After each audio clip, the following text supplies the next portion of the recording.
ګرانو دوستانو السلام علیکم. لکه څرنګه چې په تیرو ویډیوګانو کې مونږ وکولی شول تقریبا یو ساده ویب پیج جوړ کړو چې هغه هیډینګز لري، پاراګراف لري، لیست لري او ایمیجز لري. نو په دغه ویډیو کې مونږ او تاسې د نورو ویب پیجو په ډول لکه هغه کې ډیفرنٹ کلرز استعمال شوي دي، بکګراونډونه پکې استعمال شوي دي، دې باندې هم کار کوو چې وکولی شو یو ښه ویب پیج جوړ کړو. نو مونږ د څه شي نه کار اخلو؟ د CSS نه. CSS چې د کاسکیډینګ سټایل شیټ دپاره مخفف دی.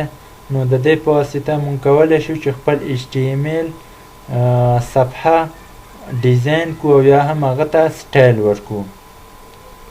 نو مونږ درې نوع سټایل شیټ لرو یا درې رقم ته سټایل شیټ لرو چې عبارت د انټرنل سټایل شیټ، ایکسټرنل سټایل شیټ او انلاین سټایل شیټ.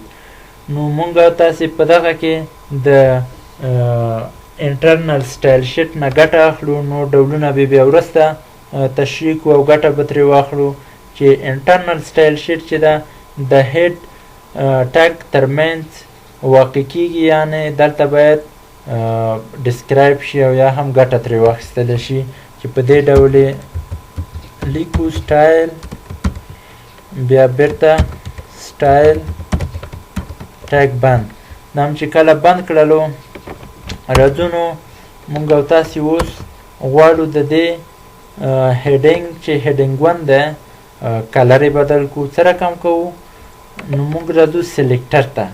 سلیکټر هغه څه دی چې د هغه په واسطه مونږ کولی شو کوم بخش یا کوم ځای چې غواړو هغه سټایل کړو. لکه هیډینګ 1. هیډینګ 1 دلته اوس په سټایل کې د څه شي په نامه یادیږي؟ د سلیکټر په نوم.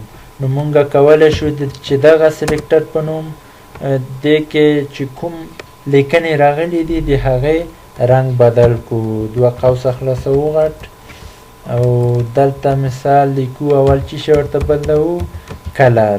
کلر مونږ داسې هم کولی شو چې مستقیم ډول ولیکو ریډ او سیو یې کړو. ګورو چې رنګ بدل شوی دی. او یا هم د RGB کلر نه ګټه واخلو چې هغه په دې ډول لیکو RGB 255 33 چې دا ریډ کلر دی. نو ګورئ بیا هم چې دا انټر کوو کوم تغییرات نه پکې راځي.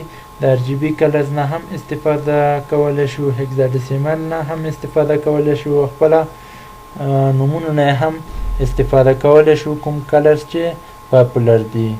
نو همدا ډول مثال که زه وغواړم بل سلیکټر چې کوم باډي دی، د باډي سلیکټر په واسطه زه د باډي کلر چې څومره باډي دی د هغې کلر بدل کړم.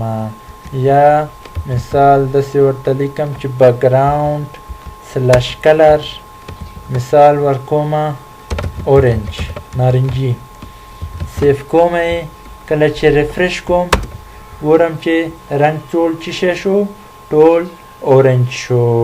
نو په دې ډول مونږ او تاسې کولی شو د CSS څخه ګټه واخلو.